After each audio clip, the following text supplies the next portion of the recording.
my sme opäť na prechajde, sme na prechádzke, kde som kedysi chodila. Predtým, jak som sa presťahovala, sme si urobili výletík s mojimi láskami.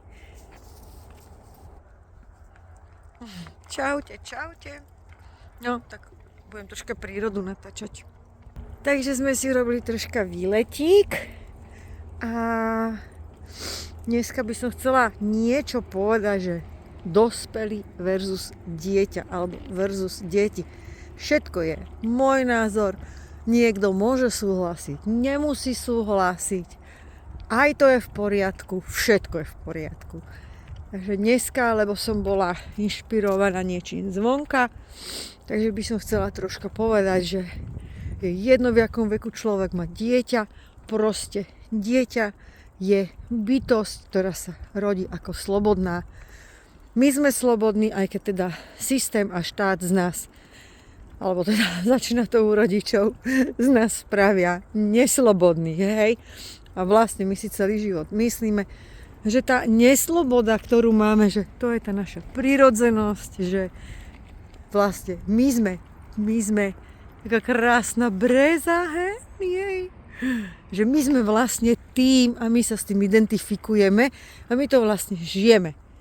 A chcela by som povedať jednu vec.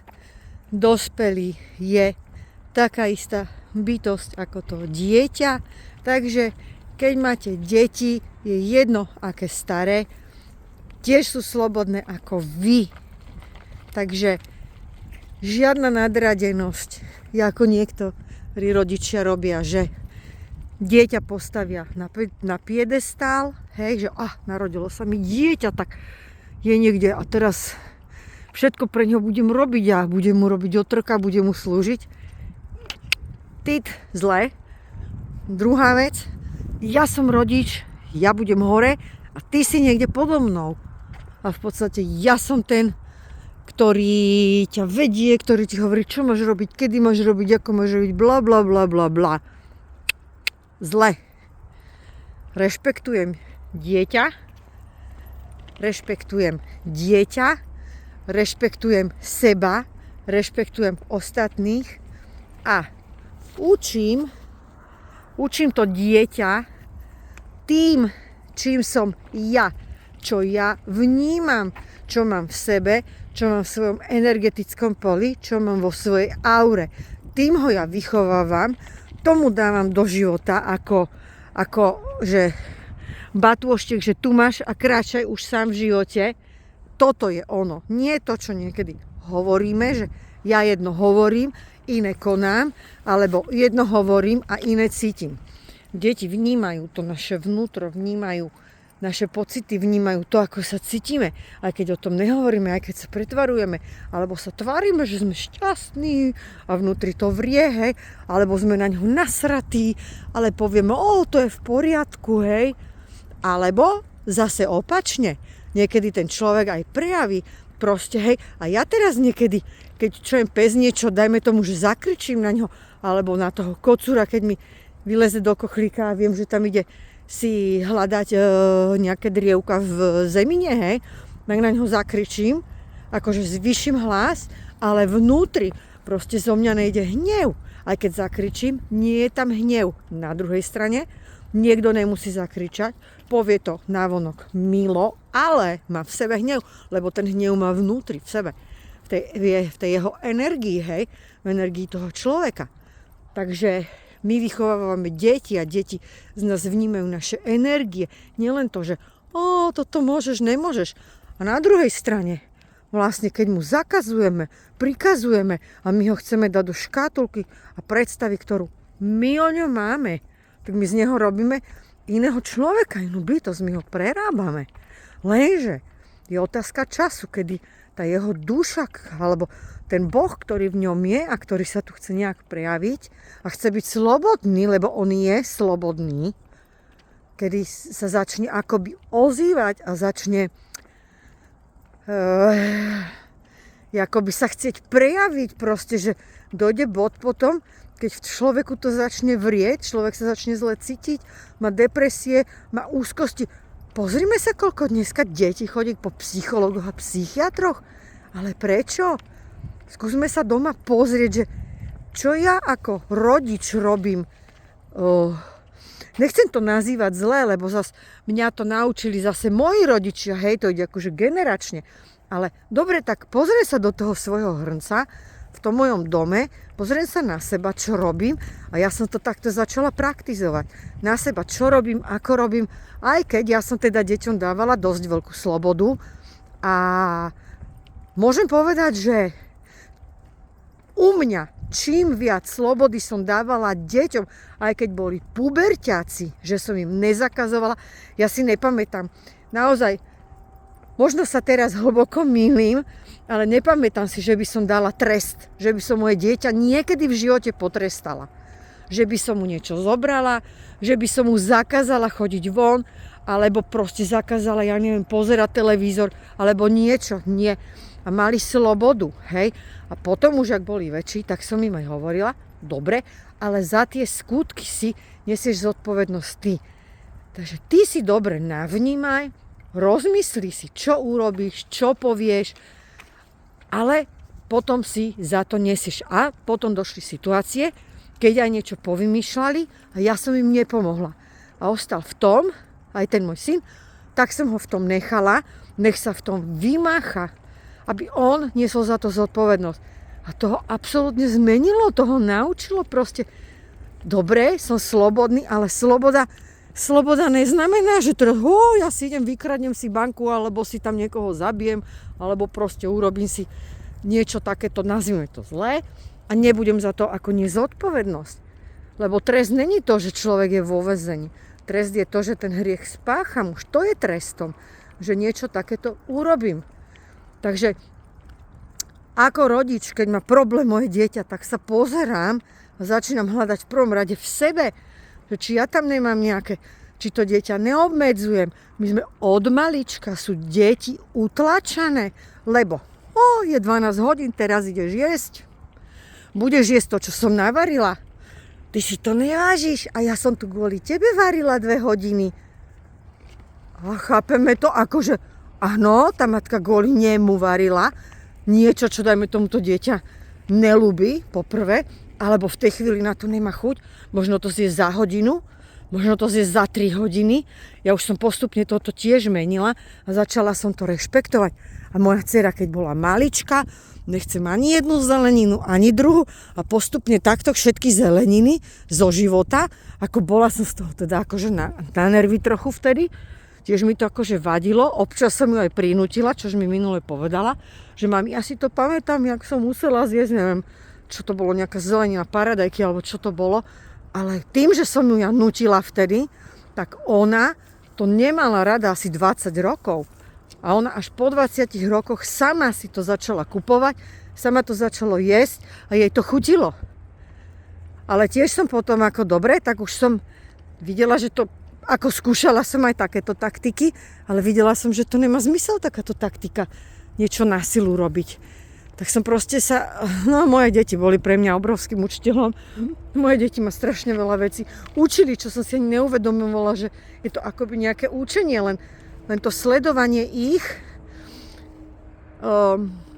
Vnímala som tiež tie ich pocity, alebo proste videla som na nich, kedy sú utrápení, alebo proste kedy majú nejaký problém, alebo ich niečo série, alebo tak.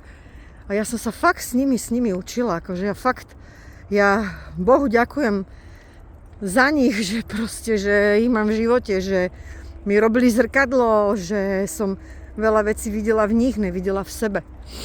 Takže totok. Dieťa sa narodí a my mu hovoríme, teda ja ne, lebo však dobre, ja už som z toho vonku. Ty mu hovoríš, toto budeš robiť vtedy a to isté už je v škôlke, to isté v škole, to dieťa. Viete čo, ja som bola živé striebro, ja by som vybehla na gerla hlavou zadno asi v sandáloch. A teraz si predstavte, že ja som mala ohromnú energiu, aj vnútornú, aj fyzickú. A ja som potrebovala ten pohyb po tých prelieskach, ja som skakala ako opica, na mňa sa ľudia chodili pozerať do parku, keď som mala pár rokov, čo ja tam všeličo robím. Ja som proste robila, aj keď som bola staršia, premety, salta, chodila po rukách. takéto veci, a to som nechodila na žiaden šport, to som ja sama, akože ma to bavilo. A teraz si predstavte, že takéto dieťa má 6-7 rokov proste a tu by vyliezlo po stromoch, že máme sa panenky pretačali, keď ma videla, jak lozím po stromoch. A teraz také dieťa, že ide do školy a tam má 5 hodín, že sedieť na zadku, akože ty vole, že čo? Čo mu robíš? Však to je horšie ako väzenie. No ja dnes, kebyže mám deti, tak bez očkovaní žiadna škola, pokiaľ by same nechcelo chodiť do školy. Žiadna škola, žiadna takáto buzerácia a drezúra. Čo musí robiť, kedy to musí robiť. No ne, už proste toto ne a toto viem, že sa toto všetko zmení. Lebo proste to je budúcnosť zeme. Tejto krásnej zeme, čo nám tu Boh stvoril a dal nám to k dispozícii. Aj nás stvoril, aby sme tu mohli žiť. To je budúcnosť, ty vole, tie deti, jak sa oni budú chovať. A čo ich dospelí učia, ty kokos. Hej, alkohol, ty vole, v každej rodine sa pije, oslava, meniny, narodeniny. Kokos, dieťa má narodeniny a dospelí tam si vyložia alkohol na stole, slopu, alkohol. To bolo aj v mojej rodine, ja som to tiež ako dieťa zažívala. Ja aj chvala Pánu Bohu, že ma fakt osvietila si a prestala som piť aj alkohol, prestala som aj kávu piť, prestala som fajčiť so všetkým. Že mi fakt dal sílu úplne prirodzene s tým seknúť, lebo to so mnou už nerezonovalo. Lebo to bolo niečo, čo ku mne nepatrí, niečo, čím som ja není vo svojej podstate. A to napríklad dcera tiež, tá ešte predo mnou prestala aj mäso jesť a tá nikdy ani nepila, nefajčila napríklad. A teraz je len zeleninu, viac menej akože vegetariánka a je len zeleninu. Takže darmo som ju ja vtedy nútila. Tak si prešla svojím a mňa to napríklad tiež učilo, že ne násilu nič, nikdy nič sa nedosiahne násilím, tlakom. Nie, nikdy. Vojna sa nedosiahne mier vojnou, lebo je to zase vojna. Zase sú to zbrane. Zbraňou sa mier nedosiahne, hej. To je proste, ako keby som ja, ako maliarka malujem obrazy, dávala čiernu farbu na plátno a chcela, aby bola žltá. No ale ona žltá nebude, keď ju tam dávam čiernu. Jako, je to nereálne, hej. Takže vlastne bojom nedosiahne mier a kľud. Nikdy proste, nikdy bojom. Takže toto dneska o tých deťoch úplne, moje srdce proste úplne potrebovalo o tomto povedať. Lebo naozaj tie deti dneska sú také otvorenejšie, sú citlivé, ale tým, že sú také otvorené a vnímavé na tie energie a práve v čom žijú, tak sa zatvárajú tie deti, proste vytvárajú si tie svoje reality skrze sociálne siete.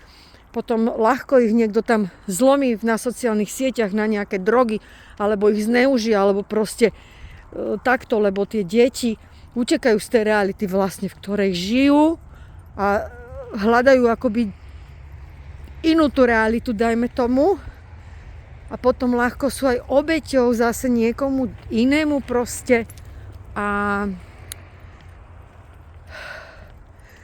to proste chápem ich, strašne ich chápem a strašne s nimi súcitím, s tými dnešnými deťmi.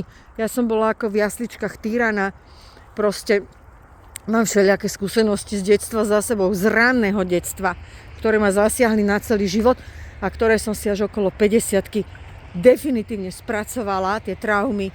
A môžem povedať, naozaj, to dieťa je slobodná bytosť. A aj vy ste slobodné bytosti, všetci ste slobodní, nemusíte slúžiť systému, nemusíte byť otrokmi. Môžete žiť naozaj tak, jak chcete. Navnímať si nejaké to srdce, čo by som chcela robiť. Dajme tomu, keď si poviem, že 5 minút, že nemám čas, dobre, ja viem, robota, práca, hypotéka, peniaze, ale poviem si, dajme tomu, 5 minút denne, alebo keď budem mať na to chuť, tak niečo spravím, niečo, kde sa cítim dobre, kde urobím niečo pre seba, alebo že ma to baví, alebo ja neviem, že niečo dobre navarím, lebo rád varím, ale není to z tej pozície, zase musím navariť pre celú rodinu dneska. Ale Ježiš, ja mám chuť na to. Ja teraz vymýšľam také všelijaké veci, všelijaké recepty varím. Proste, keď mám chuť, tak ja urobím aj obyčajnú vec, urobím aj náročnejšiu vec a proste, lebo ma to baví a už to není z toho, čoho to bolo v minulosti viac menej, akoby to vychádzalo viacej alebo čiastočne z nejakej povinnosti, že rodina, deti, muž, že ty sa musíš o nich postarať, musíš navariť. Teraz to je absolútne v tej slobode a varím to, čo ja chcem, to, čo mne chutí. Nevarím pre niekoho, že on niečo chce, hej. Varím vlastne to, čo mi chutí a kto chce, sa k tomu pridá a dá si so mnou. Takže, no ešte ukážem, tu sú Wow! Tu budeme za chvíľu pri rybníčku. Za chvíľočku pri rybníku. Takže toto dnes moje srdce proste muselo proste vydať spoveď o deťoch a o tom, že keď ja ho tak naučím a budem ho sekať a budem ho buzerovať, kritizovať, tak bude taký život žiť. Potom bude mať takého zamestnávateľa, ktorý ho bude buzerovať, bude otrokom. Vlastne, keď ja to z neho spravím, tak to z neho potom môže byť celý život, alebo potom dojdú okamihy v živote toho človeka, kedy sa tá duša v tom vzopre a bude chceť to zmeniť a tam to ide cez bolesť, cez utrpenie, cez depresie, možno úzkosti, panika a proste takéto veci. Takže zamyslite sa nad tým, ako sa správate k svojim deťom, ale možno ešte jak sa zamyslím, jak sa správam k deťom, zamyslím sa nad sebou. Aké krásne stromy, wow. Tak sa zamyslím nad tým, ako sa správam sám k sebe. Lebo my sami sme znecitlivení tým, že som ja musela, dajme tomu, ako dieťa poslúchať toho rodiča. Musela som v tej škole robiť to, čo chcela tá učiteľka. Ja v detstve, ako náhle som sa ozvala, viete, čo sa mne stalo? Ja som skončila v riaditeľni, hej? Ja som sa ešte tej učiteľke, ktorá spáchala na mne krivdu nejako, neprávosť na mňa alebo na spolužiakov, tak ja som sa nakoniec ešte musela ospravedlniť jej, hej? Akože už absolútny vrchol toho zneužívania tej akože nejakej moci a to je presne, to je naša vláda, naše zákony, proste proti ľudskosti sú proti človeku. To isté robia rodičia a to sa deje aj v školách, to sa deje aj v škôlkach. Nehovorím, že všade a v každej rodine. Viete, ak to myslím? Myslím to všeobecne. Niekde viac, niekde menej, niekde sa to nedeje vôbec, lebo už aj tí rodičia, už je veľa takých rodičov, ktorí si tuto poďte, pozrite, tu je jazero, rybníček, ktorí si toto naozaj už uvedomujú a proste vychovajú tie deti ináč. Už ich je čím ďalej, tým viac a ja som úplne od srdca, tu je nádherný strom. A ja som od srdca naozaj moc vďačná za každého takéhoto prebudeného rodiča, ktorí proste si to uvedomujú a riešia to ináč. V prvom rade teda riešia seba ináč, pohľad na seba. Kto som ja, čo chcem, čo cítim, čo vnímam. A chcem to urobiť a urobím to podľa seba. Sloboda a dať niekomu slobodu neznamená, že ten človek bude zlý. To je najväčší omyl, čo si ľudia myslia, že keď ja dám niekomu slobodu a rob si, čo chceš, že to znamená, že teraz ten človek bude robiť zle. Omyl, je to presne naopak. Presne naopak. Máš slobodu, ale máš aj zodpovednosť za to, čo ty konáš. V podstate, hej, aké máš myšlienky, aké máš činy a všetko. Tak tu ju máš a užívaj si tú slobodu a vlastne ten človek si rozmyslí v tej chvíli, že čo bude robiť a čo spraví vlastne s tou energiou. A vôbec to není pravda, že my musíme. Není to. Je to presne opačne. Vychovávame sebeckých ľudí potom, sebestredných, necitlivých ľudí takýmto prístupom k deťom. Bezcitní ľudia potom z nich vyrastú, alebo môžu vyrásť, hej? A potom s tým bojujú, prenašajú to zase na svoje deti a je to začarovaný kruh, ktorý proste môžete prestrihnúť iba vy teraz v tejto chvíli tým, že si to uvedomíte. Tu sú stromy, tu je rybníček, som nebola dlho. Dobre, kúkam, že už je dosť dlhé to video, mala som aj telefóna, tak budem končiť, ale toto som dneska potrebovala povedať. A naozaj ja si prajem fakt z celého môjho srdca, z toho, čo som ja prežila v tomto živote, čím som si naozaj prešla, ja fakt si prajem, aby všetci, každý človek jeden bol oslobodený. Dobre, to je všetko.